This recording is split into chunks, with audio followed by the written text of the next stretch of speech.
I have two problems. My first problem is that I'm bad at Fortnite Battle Royale. My second problem is that I have a massive science assignment due sometime during April. While racking my brain to find a solution to both of these problems, something hit me in the head like a brick wrapped in newspaper. I could combine both of them. See, what I have done is that I realized that for a long time, people have been taking caffeine to help themselves at video games. Supposedly, caffeine helps with both reaction speed and focus, which are great attributes to have in a game like Fortnite. But there's still a couple things missing here. How much caffeine should I drink? How am I going to fit this into a science assignment that I can write off as homework? Well, these answers also came to me eventually. To really answer the question of, does caffeine improve Fortnite performance? I have come up with the following procedure. For 4 days, I will play 4 games of Fortnite Battle Royale, landing at the same location each time, starting at 1 o'clock. I will then record my placement value for all 4 of those games for each day and average them together. The one difference between each day is, each day I will gradually consume more and more coffee, or caffeine. On the first day, I will drink no cups. On the second day, 1. On the third day, 2. And on the fourth and final day, I will drink 3 cups of coffee. Each cup of coffee I'll be drinking has around 110 milligrams of caffeine.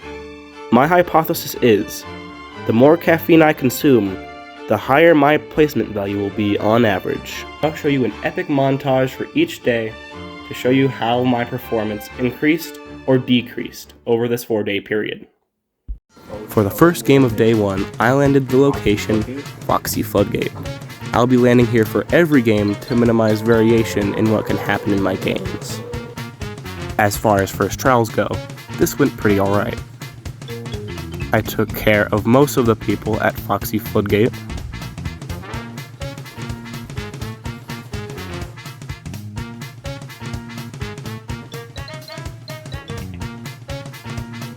And then proceeded to walk on out of there like I was Jesus running on water. I then proceeded to go to the local train station and get my car stuck in between 2 different trains. I am very smart. You get unstuck right. Man. Ow. Shortly after, I run into Sub-Zero from Mortal Kombat, and he quickly sent me back to the lobby. 31st place. Not bad. As for my second attempt, it went a fair bit better. I got some good loot early on, as well as a mythic sniper rifle and a mythic assault rifle. Unfortunately, in the final circle against the last guy, I could not clutch up and he killed me, getting a 2nd place, which is still really good. Unfortunately, my next 2 attempts did not go nearly as good. The game directly after I got 2nd place, I quite literally got last, 100th place. To be honest, I didn't even know it was possible to do that. As for the 4th and final game that day, I also died at Foxy Floodgate yet again, right off the bat, because, yeah, I'm not very good at this game. What?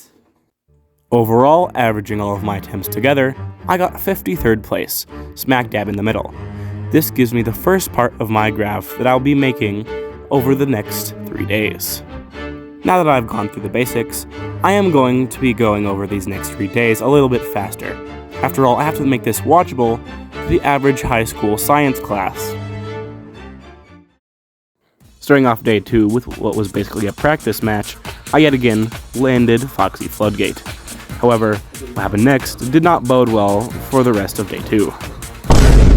A solid 92nd place. Not very good at all. That was unfortunate.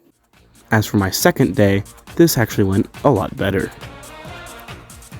I started off by acquiring both of the Midas drum gun, as well as the Lawless stink rifle, 2 of the best guns in the game, and then wreaking havoc on the whole lobby. Unfortunately, my streak was cut short by a gold man wearing a cowboy hat.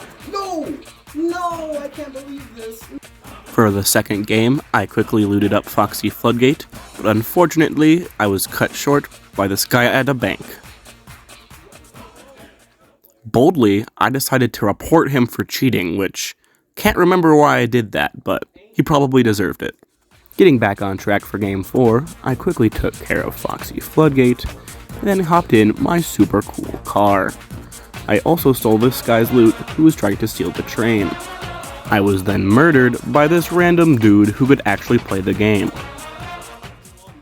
After completing day 2 with 1 cup of coffee, I averaged all my place values together and got an average of 49th place, slightly better than no cups of coffee at 53rd place. This also gives me the next part of the graph I'm making. Now on to day 3 with 2 cups of coffee. Starting off game 1 of day 3, I indulge in capitalism and go eliminate this little guy right here. Unfortunately, immediately after this, I get sniped and get 80th place. Not too good. The next game, I almost die after landing Foxy Floodgate and narrowly escape in my epic car. After this, I make a bit of a comeback by robbing the train, then going to eliminate Eminem so I can get the best guns in the game again.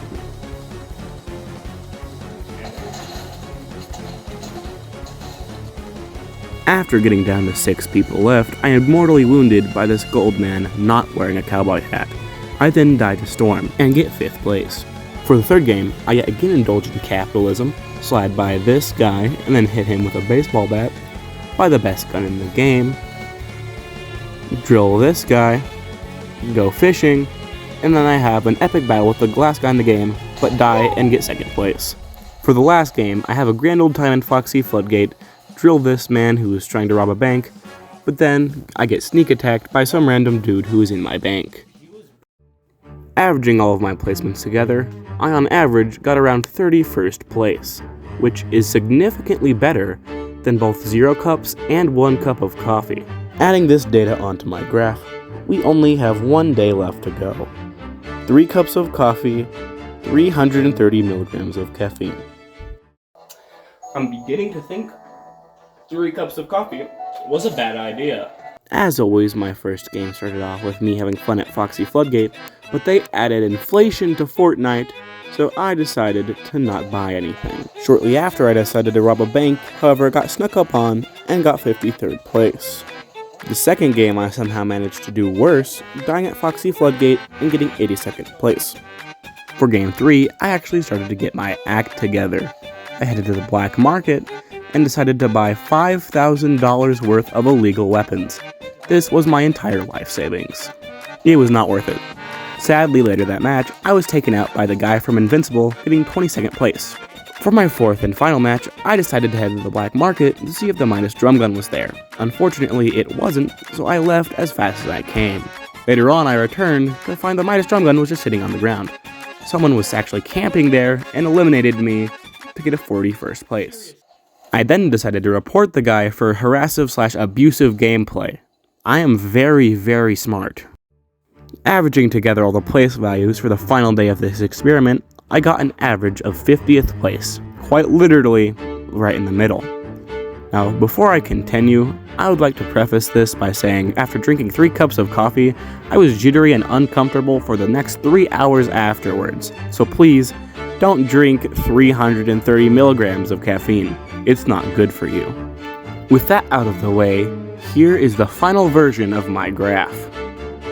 As you can see, for the most part, the more caffeine I drank, the better placement value I got, with the exception for 3 cups of coffee, which made me get around the same placement value as no cups of coffee. So to answer the question of does caffeine improve video game performance, that is a resounding yes. So if you were to take caffeine to improve at video games yourself, just don't take too much. Thank you for watching.